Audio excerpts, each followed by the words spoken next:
Hello दोस्तों, आइए online study YouTube channel में आपका स्वागत है। दोस्तों, आज की इस वीडियो में हम यूपी डीएलएड सेकंड सेमेस्टर के सामाजिक अध्ययन विषय के 2016 और 2017 के सभी बहुविकल्पीय प्रश्नों को हल करेंगे। दोस्तों, आप इस वीडियो को एंड तक ज़रूर देखिए। जैसा कि दोस्तों आपको पता ही होगा, आपके जो एग्ज़ाम हैं वो 3 अप्रैल 2025 से शुरू हो रहे हैं। तो दोस्तों चलिए वीडियो शुरू करते हैं। पहला क्वेश्चन आप यहाँ पर देख सकते हैं, पूछा गया है अजंता में गुफाओं की संख्या है। ऑप्शन ए 42, 20, 25 या फिर 30। तो दोस्तों इस प्रश्न का जो सही आंसर होगा वो ऑप्शन डी हो जाएगा 30। ठीक है, आपको याद रखना है अजंता की गुफाएं महाराष्ट्र राज्य में स्थित हैं और ये बौद्ध धर्म से संबंधित हैं। और दोस्तों आपसे एक क्वेश्चन और पूछा जाता है कि एलोरा की गुफाएं कहाँ स्थित हैं, तो उसका आंसर भी हो जाएगा महाराष्ट्र। ठीक है, बात करें अगले प्रश्न की, देख सकते हैं पूछा गया है बिंदुसार की मृत्यु के समय अशोक किस स्थान का वायसराय था? तक्षशिला, उज्जैन, सौराष्ट्र या तोसली? तो दोस्तों इस प्रश्न का सही आंसर हो जाएगा ऑप्शन बी। सम्राट बिंदुसार की मृत्यु के समय अशोक उज्जैन के वायसराय थे। ठीक है, ऑप्शन बी आपका सही आंसर हो जाएगा। बात करें दोस्तों अगले प्रश्न की, देख सकते हैं पूछा गया है किस सम्राट के शासनकाल में हूणों ने प्रथम बार आक्रमण किया? तो दोस्तों इस प्रश्न का सही आंसर हो जाएगा ऑप्शन सी, कुमारगुप्त। सम्राट कुमारगुप्त के शासनकाल में हूणों ने प्रथम बार आक्रमण किया और भारत पर हूणों का पहला आक्रमण 458 ईस्वी में हुआ। ठीक है, आपको याद रखना है। बात करें अगले प्रश्न की, प्रश्न नंबर 4 पूछा गया है सबसे पहले भारत आया? तो दोस्तों इस प्रश्न के अनुसार जो इसका सही आंसर होगा वो ऑप्शन डी हो जाएगा, मेगस्थनीज। ठीक है दोस्तों, इनकी एक पुस्तक बहुत पूछी जाती है, इंडिका, आपको याद रखना है। और दोस्तों रहला पुस्तक किसकी है? तो आपको याद रखना है इब्न बतूता। ठीक है, बात करें अगले प्रश्न की, देख सकते हैं प्रश्न नंबर 5 में पूछा गया है हर्षचरित के रचयिता थे? तो दोस्तों इस प्रश्न का सही आंसर हो जाएगा ऑप्शन बी, बाणभट्ट, आपको याद रखना है। बात करें दोस्तों अगले प्रश्न की, देख सकते हैं पूछा गया है तराइन का प्रथम युद्ध हुआ? तो दोस्तों जैसा कि आपको पता ही होगा, ये क्वेश्चन बार बार पूछा जाता है। इसका सही आंसर ऑप्शन ए हो जाएगा 1191 ईस्वी में। दोस्तों ये युद्ध किन किन के बीच हुआ था? तो दोस्तों पृथ्वीराज चौहान और मोहम्मद गौरी के बीच हुआ था। और दोस्तों तराइन के प्रथम युद्ध में मोहम्मद गौरी हारा था और पृथ्वीराज चौहान विजयी हुए। ठीक है, आपको याद रखना है। और दोस्तों अभी तक आपने वीडियो को लाइक नहीं किया है तो वीडियो को लाइक जरूर कर दीजिए। बात करें अगले प्रश्न की, देख सकते हैं पूछा गया है पाल वंश की स्थापना की? तो दोस्तों इस प्रश्न का जो सही आंसर होगा वो हो जाएगा ऑप्शन ए। ठीक है, ऑप्शन ए इस प्रश्न का सही आंसर हो जाएगा, राजा गोपाल ने पाल वंश की स्थापना की।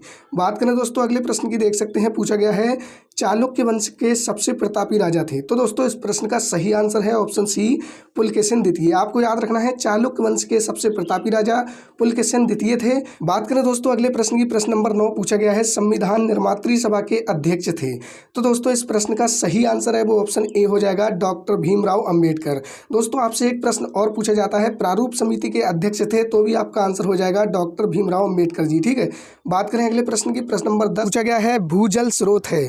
ऑप्शन ए वर्षा का जल, नदी, तालाब या उपयुक्त सभी? तो दोस्तों इस प्रश्न का जो सही आंसर होगा वो ऑप्शन डी हो जाएगा, उपयुक्त सभी।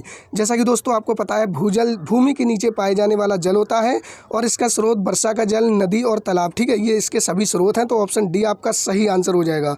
बात करें दोस्तों अगले प्रश्न की, देख सकते हैं पूछा गया है मकर संक्रांति के समय सूर्य सीधा चमकता है?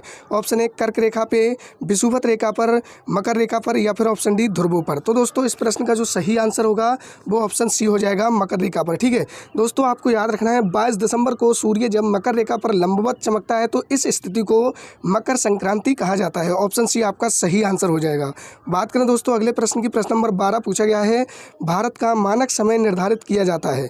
तो दोस्तों इस प्रश्न का ऑप्शन डी आपका सही आंसर होगा, 82.5 डिग्री पूर्वी देशांतर से भारत का मानक समय निर्धारित किया जाता है, को याद रखना है। बात करें दोस्तों अगले प्रश्न की, प्रश्न नंबर 13 पूछा गया है कौन सा मूल अधिकार नागरिकों को प्राप्त नहीं है?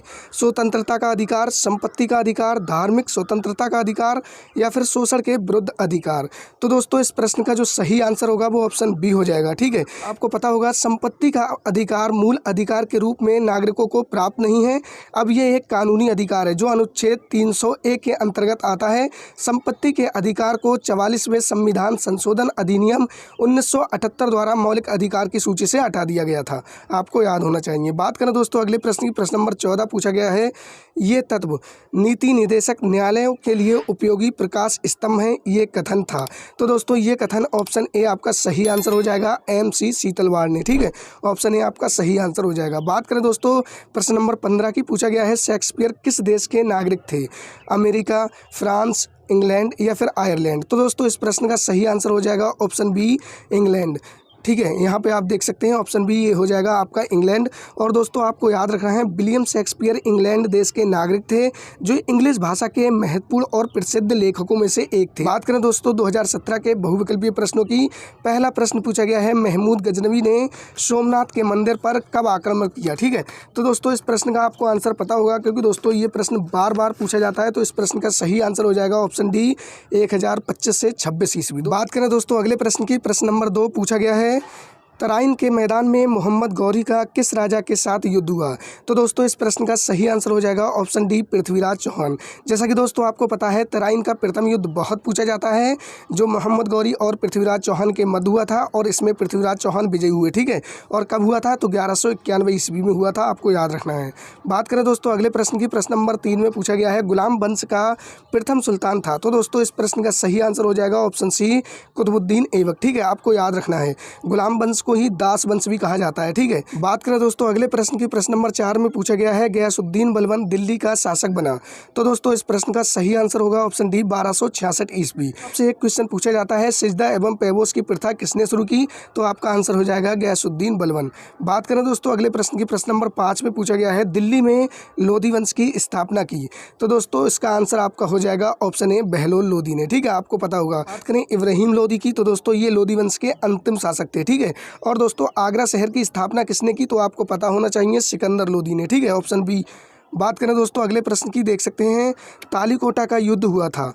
पूछा गया है तालीकोटा का युद्ध कब हुआ था। ठीक है, तो दोस्तों इस प्रश्न का सही आंसर हो जाएगा ऑप्शन ए। बात करें दोस्तों अगले प्रश्न की, पूछा गया है विजयनगर साम्राज्य की शासन व्यवस्था में राज्य को कितने प्रांतों में बांटा गया, 6 प्रांत, 15 प्रांत, 20 प्रांत या 30 प्रांत। तो इस प्रश्न का सही आंसर हो जाएगा ऑप्शन ए 6 प्रांत। ठीक है, बात करें दोस्तों अगले प्रश्न की, प्रश्न नंबर 8 पूछा गया है पृथ्वी का आकार है गोल, वर्गाकार, चपटा या त्रिभुजाकार। तो दोस्तों ये प्रश्न आपके लिए होमवर्क है, आप इसका आंसर हमें कमेंट में जरूर बताइए। बात करें दोस्तों अगले प्रश्न की, प्रश्न नंबर 9 भारत में ग्रीष्मकालीन वर्षा का मुख्य कारण है। ऑप्शन ए चक्रवात, मानसूनी हवाएं, व्यापारिक हवाएं या पछुआ हवाएं। तो दोस्तों इस प्रश्न का सही आंसर हो जाएगा भारत में ग्रीष्मकालीन वर्षा का मुख्य कारण है ऑप्शन बी मानसूनी हवाएं। बात करें दोस्तों अगले प्रश्न की, प्रश्न नंबर 10 पूछा गया है संविधान लागू किया गया। तो दोस्तों इस प्रश्न का सही आंसर हो गया 26 जनवरी 1950 को। तो दोस्तों ऑप्शन सी आपका सही आंसर हो जाएगा। ठीक है, संविधान 26 जनवरी 1950 को लागू हुआ। बात करें दोस्तों अगले प्रश्न की, प्रश्न नंबर 11 में पूछा गया है सेल्यूकस तथा चंद्रगुप्त मौर्य के बीच युद्ध हुआ था। तो सेल्यूकस निकेटर तथा चंद्रगुप्त मौर्य के बीच युद्ध 305 ईसा पूर्व में हुआ था। ऑप्शन डी आपका सही आंसर हो जाएगा। बात करें दोस्तों अगले प्रश्न की, प्रश्न नंबर 12 पूछा गया है मौर्य साम्राज्य का अंतिम सम्राट कौन था। तो दोस्तों इस प्रश्न का सही आंसर हो जाएगा ऑप्शन सी बृहद्रथ। ठीक है, बात करें अगले प्रश्न की, प्रश्न नंबर 13 में पूछा गया है गुप्त संवत का प्रारंभ वर्ष है, यानी कि गुप्त संवत का प्रारंभ हुआ। तो दोस्तों इस प्रश्न का सही आंसर हो जाएगा ऑप्शन ए 319 ईस्वी। ठीक है, चंद्रगुप्त प्रथम ने गुप्त संवत की स्थापना की। ठीक है, 319 ईस्वी आपका सही आंसर हो जाएगा। बात करें दोस्तों अगले प्रश्न की, प्रश्न नंबर 14 पूछा गया है दशावतार मंदिर है। ऑप्शन ए भूमरा में, देवगढ़ में, खजुराहो में या भीतरगांव में। तो दोस्तों इस प्रश्न का सही आंसर हो जाएगा दशावतार मंदिर उत्तर प्रदेश के ललितपुर जिले के देवगढ़ में स्थित है। ऑप्शन बी आपका सही आंसर हो जाएगा। ठीक है, बात करें दोस्तों आज की वीडियो का लास्ट यानी कि अंतिम प्रश्न की, पूछा गया है पाल वंश की स्थापना किसने की। तो दोस्तों इस प्रश्न का आपको आंसर पता ही होगा क्योंकि दोस्तों ये प्रश्न अभी हमने कराया था। इस प्रश्न का सही आंसर हो जाएगा राजा गोपाल ने। ठीक है, ऑप्शन सी आपका सही आंसर हो जाएगा। तो दोस्तों 30 प्रश्न आज की इस वीडियो में हुए हैं। 30 प्रश्न में से आपके कितने प्रश्न सही थे कमेंट में ज़रूर बताइए। और दोस्तों वीडियो अच्छी लगी हो तो वीडियो को लाइक कर दीजिए और दोस्तों इसे अपने अदर फ्रेंड्स के साथ शेयर जरूर कर दीजिए। और दोस्तों यूपी डीएलएड से संबंधित सभी लेटेस्ट अपडेट और क्लासेस के लिए चैनल को सब्सक्राइब जरूर करके रखिएगा। ठीक है, मिलते हैं किसी नेक्स्ट वीडियो में, किसी नेक्स्ट क्लास में।